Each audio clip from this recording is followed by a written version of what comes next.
السلام علیکم ورحمۃ اللہ وبرکاتہ۔ پچھلا ہمارا ٹاپک تھا کہ امتحان کی تیاری کیسے کریں۔ اب ہماری امتحان کی تیاری ہو چکی ہے، اس ٹاپک کے متعلق جو سنا اس نے عمل کیا، اور آج ہمارا پیپر ہے صبح۔ تو امتحان کیسے دینا ہے، امتحان دیتے ہوئے چند چیزوں پر عمل کرنے سے آپ کی کارکردگی بہت اچھی ہوگی۔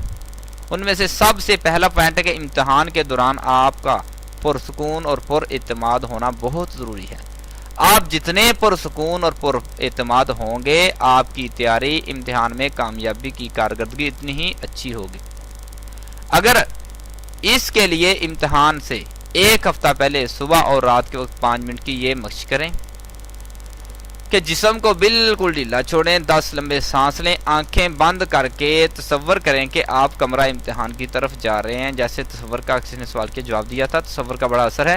تصور میں اپنے آپ کو اپنا رول نمبر، شیٹ اور سیٹ تلاش کریں اور دیکھیں، پھر سیٹ پر بیٹھ کر پرچہ حل کرتے ہوئے دیکھیں، تصور واضح اور روشن ہوگا۔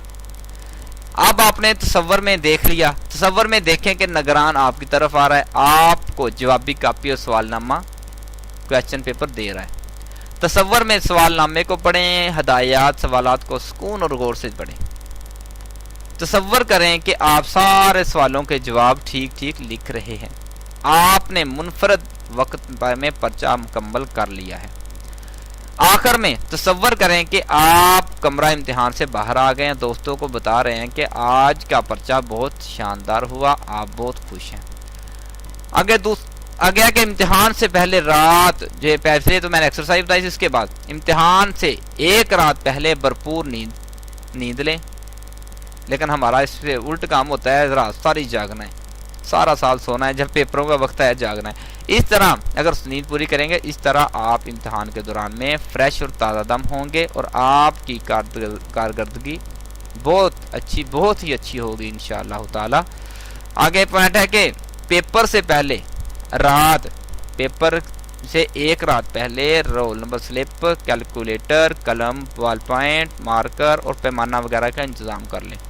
صبح اٹھ کر ایک بار پھر ان چیزوں کو چیک کر لیں جو آپ نے ساتھ لے کر جانی ہے۔ ہمارے کرتے ہیں کہ صبح جانے کے لیے تیاری ہوئی تو تیاری کرنی شروع کر دی، دکان بند ہے، فلاں بھاگے ٹینشن میں، تو ہم ریلیکس نہیں ہوں گے، جب تک ریلیکس نہیں ہوں گے ہمارا پیپر اچھا نہیں ہوگا۔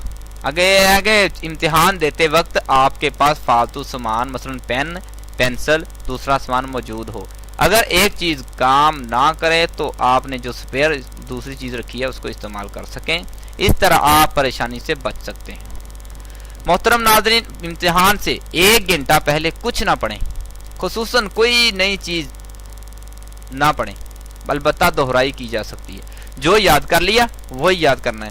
خصوصاً دیکھا گیا کہ پیپر جہاں ہونا ہے سینٹر میں پہنچے، کسی نے فارڈ آئی کہ یہ گیس آیا ہے، اب جو پڑھا اس کو نہیں چھیڑا، وہ پڑھنا شروع کر دیا، یہ کام نہیں کرنا۔ جو پڑھ لیا اس کو دوبارہ ریویو کر سکتے ہیں، دوبارہ پڑھ سکتے ہیں، لیکن وہ کوئی نئی چیز نہیں پڑھنی۔ اگر چھٹا پوائنٹ کے امتحان کے لیے خالی پیٹ نہ جائیں، نہ ہی زیادہ کھانا کھا جائیں، بلکہ ہلکا پھلکا ناشتہ ضرور کریں، زیادہ بھی نہیں کھانا، کم بھی نہیں کھانا۔ آگے پوائنٹ ہے کہ زیادہ چائے، پانی اور دوسرے مشروبات نہ لیں، ان چیزوں سے آپ کو پیشاب آئے گا اور اس طرح امتحان کے دوران آپ کا قیمتی وقت ضائع ہو جائے گا، بعض دفعہ چھٹی بھی نہیں ملتی، تب پرابلم ہوتی ہے۔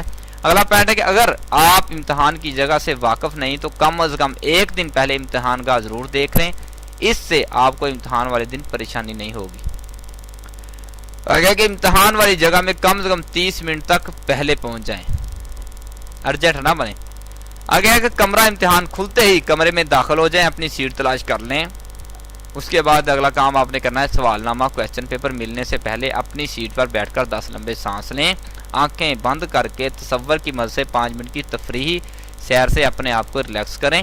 پھر تصور کریں آپ بہت سکون اور آسانی سے پیپر حل کر رہے ہیں، تصور کو صاف اور روشن بنائیں، بہت فائدہ ملے گا۔ آگے پوائنٹ کہ جوابی کاپی جو ہے نا آپ کو ملنی ہے، آنسر شیٹ ملنے پر سب سے پہلے مقررہ جگہ پر اپنا نام، رول نمبر، مضمون اور دوسری جو مطلوبہ معلومات لکھنی ہیں وہ ایڈ کر دیں، لکھ دیں۔ اس کے بعد سب سے پہلے سوال نامے کو غور سے پڑھیں، کویسچن پیپر کو غور سے پڑھیں، ہدایات سوالات کی تعداد، سیکشن کی تعداد دیکھیں۔ میں نے میں نے اس میں کیا کرنا ہے، کون سے پیپر پڑھنے ہیں. بعض بار دیکھا ہے پیپر غور سے نہیں پڑھا جاتا، جب گھر آتے ہیں تب پتہ چلتا ہے کہ یہ تو پیپر ہی بڑا آسان تھا. سوالوں کو غور سے پڑھیں. بعض طلبہ پہلا سوال پڑھتے ہی حوصلہ ہار بیٹھتے ہیں، یہ رویہ درست نہیں ہے. پہلا سوال دیکھا، پریشان ہو گئے، اتنا مشکل پیپر، اس پر فیصلہ کر دیا، اس سے ٹینشن میں آگے. جب ٹینشن میں ہوں گے تو آپ پیپر حل نہیں کر سکیں گے. اس لیے پہلا سوال دیکھ کے ہار نہ مانیں، منفی نہ سوچیں، مثبت سوچیں کہ شاید اس سے آگے اچھے ہوں تو اچھا رہے گا. یہ رویہ درست نہیں، کیونکہ پرچے میں صرف ایک سوال نہیں ہوتا، بلکہ ایک بار سوال نامہ پڑھنے کے بعد دوبارہ سوال پڑھنا شروع کریں. اطمینان، سکون، تحمل کے ساتھ کریں. ان سوالات پر نشان لگائیں جن کے جوابات آپ کو آتے ہیں. اگر آپ نے مطلوبہ سوالات سے کم سوالات پر نشان لگائے تو پرچے کو دوبارہ پڑھیں تو شاید کوئی مزید سوال حل کر سکیں، آپ کو یاد آ جائے. اگر زیادہ سوالات کے نشانات لگائیں، مثلا مطلوبہ 5 سوالات کے بجائے 6 پر نشان لگائے تو یہ بہت اچھی بات ہے. اس کا مطلب یہ ہے کہ آپ کے پاس انتخاب چوائس ہے. نشان زدہ سوالوں کو دوبارہ پڑھیں، ان کی درجہ بندی کریں. سب سے پہلے آنے والے سوالات اے گریڈ پر لکھیں، اس سے کم پر اے اور اس سے کم بی پھر سی. اسی ترتیب سے حل کریں. آگیا کہ جوابی کاپی آنسر شیٹ کے آخری صفحے کو منصوبہ بندی پلاننگ کے لیے مختص کر لیں. ہر سوال کا جواب لکھنے سے پہلے سوال کو پوری طرح سمجھ لیں. اپنے ذہن میں جواب کا بھرپور نقشہ تیار کریں. 2 یا 3 منٹ میں اس جواب کو منصوبہ بندی کریں اور بنیادی نکات کو منصوبہ بندی والے صفحے پر لکھ لیں. اس سے آپ بھولیں گے نہیں اور لکھنے کی رفتار تیز ہوگی. آگیا کہ ہر سوال کے نمبروں کی تقسیم کے مطابق وقت دیں. 10 نمبروں والے سوال کو 20 نمبروں والے سوال جتنا وقت دینا غلطی ہوگی. جتنا سوال ہے، جیسا سوال ہے ویسا نمبر دیں. اب 10 والے 20 والے کو 40 نمبر دیں، یہ اچھا نہیں ہے.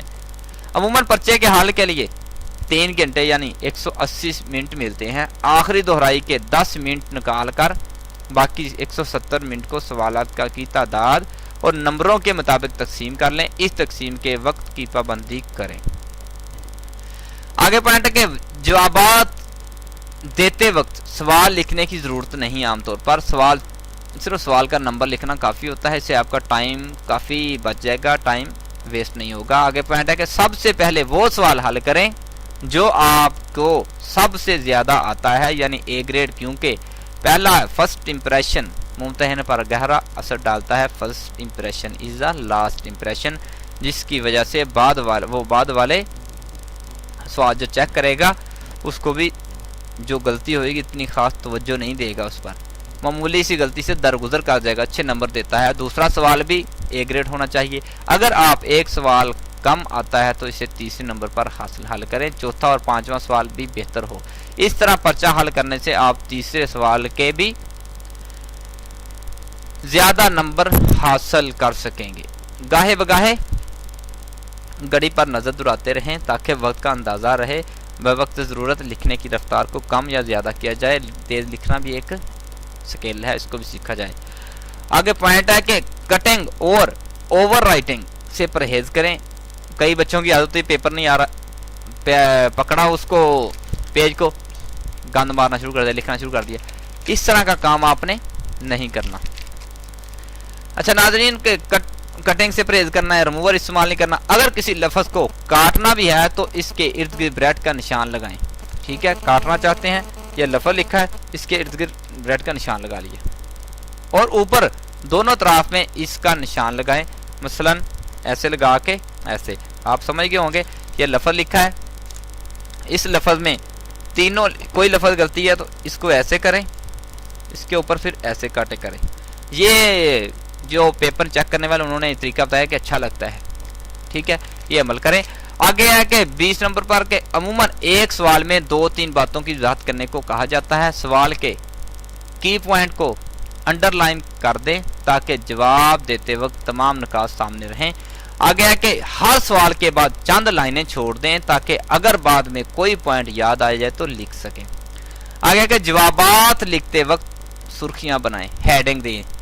اس طرح ممتحن کو پرچہ دیکھنے میں آسانی ہوتی ہے. سرخیاں جتنی زیادہ ہوں گی اتنا ہی نمبر